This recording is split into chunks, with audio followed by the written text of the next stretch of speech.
Let's do a final setup.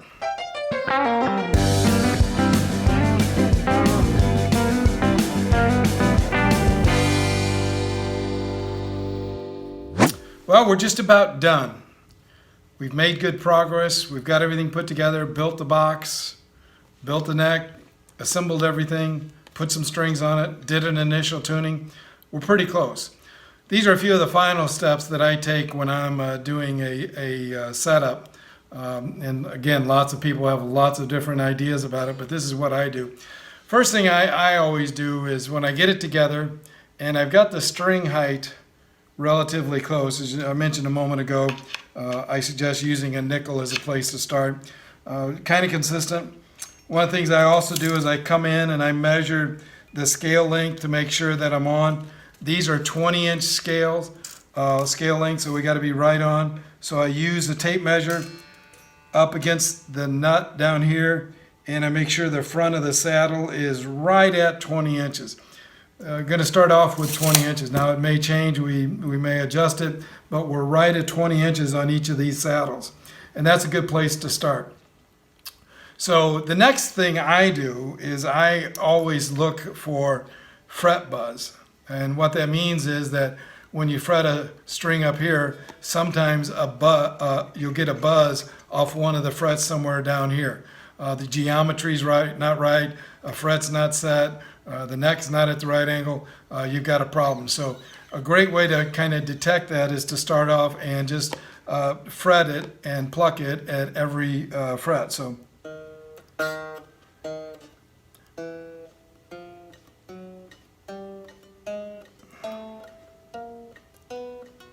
I work my way down and I'm listening for fret buzz, and I don't have any, and so that's actually pretty good. What you can do is you can actually kind of take the neck and you can look down the neck this way, and I can see on this one it's got really good geometry. It just worked out really, really well. The difference between the string and the fret just gradually increases as we go down there, so it's really good. So you can come back and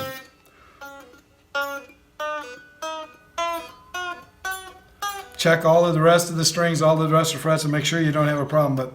But I think these necks are pretty good, and they should be pretty close on. So we know we got the 20-inch scale done right. We know we don't have any fret buzz. The height is all about the same. So it's time to kind of dial in the tuning. Now, what I would tell you is we just built this guitar in one day.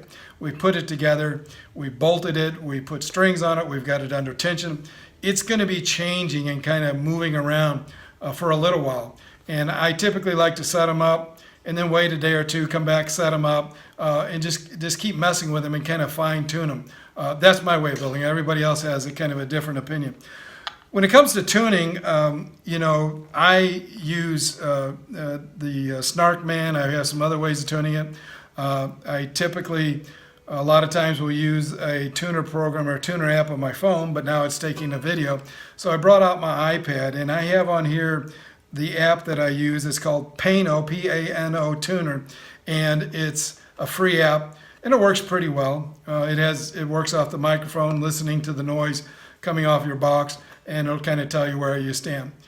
One of the reasons I like to do this is because not only does it show you where you are on with a note, but it also gives you the hertz. Now, I don't play. I'm not a musician. When I pluck a note, I don't automatically know what note that is. Now, I know there's a lot of guys who've been playing all their life, been playing for a long time. They know what that note is, and when they want to tune it, they just grab it and they start tuning it, and I say, I'm going to get to the note I like. I need a tuner to help me to do that, and more importantly, I kind of need a tuner with the hertz on there, because a lot of times when I'm tuning strings, I can get a note, but I'm not sure which octave it is. And so what I do is when I tune is I kind of look for a note and then a corresponding hertz. So for example, the D is about 146, so 146 hertz. G is 196. B is 246, and then the E is 327. So that gets me pretty close to where I want to be when I'm tuning up one of these guitars. I think it works pretty well. Now, when it comes to building these, There are all different kinds of tunings. There are all kinds of different strings you can use. There are all different kinds of setups. But I kind of just do kind of the basics, a D, G, B, E. Those are four of the strings that are on a four of the tones that are on a 6-string guitar. Works well. I give them to guys, give them to musicians, and sometimes they take off and go with that. Sometimes they change it, but at least it's a good place for me to start. One of the things I have noticed, I've played enough and fiddled around with these enough to know that when you pluck all 4 strings, if they're close to being in tune, it ought to be a pretty pleasant sound. But if you got one that's way off and you pluck it, it just doesn't make any sense. So that's one of the things I do. So again, as I go forward over the next day or 2 or 3, what I'll be doing is retuning this, because as the box gets set and the neck gets set, there's going to be some changes. So, you know, just in the last few minutes, we'll take a look. I had this tune. Let's see how the D looks now. You can see the D is a little bit flat, which means we've got to turn it counterclockwise. Generally speaking, as these guitars kind of get set and they move, the strings will tend to go sharp and they need to be tensioned a little bit. So we go counterclockwise. Now we're at D, we're at G, we're at B, pretty close.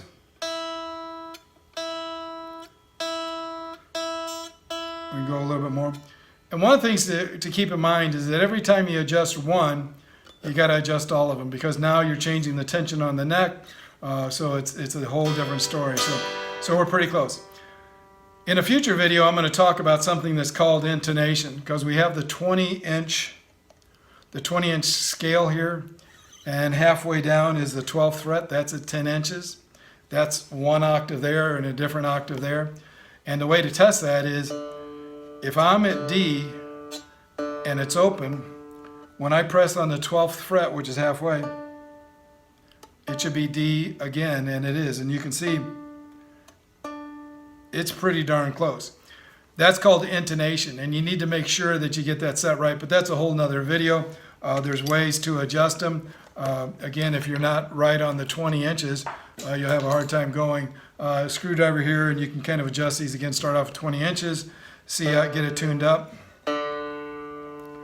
Go to the 12th fret, and you're pretty close.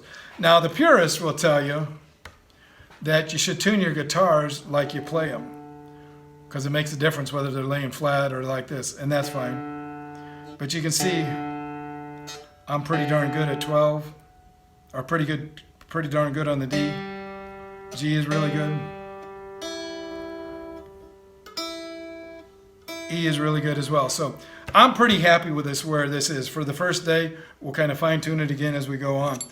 The important thing is, how's it sound when you hook it up to an amp? And what I can tell you, it sounds great. It sounds great. I think because of the type of construction, a lot of them are kind of like semi-hollow body. This is kind of like semi-solid body, but the bridge is connected to that inner core, which is connected to the back. So we got a really nice solid build down here, really well connected. I think it sounds really good. I'll be glad to get this into the hands of some of my friends that play and see what they think. But again, I think we've accomplished what we want. I think it's a great way to build a simple guitar, short scale guitar, and I'm pretty pleased with it, and I hope you have a lot of success as well. Thanks a bunch, and keep in touch.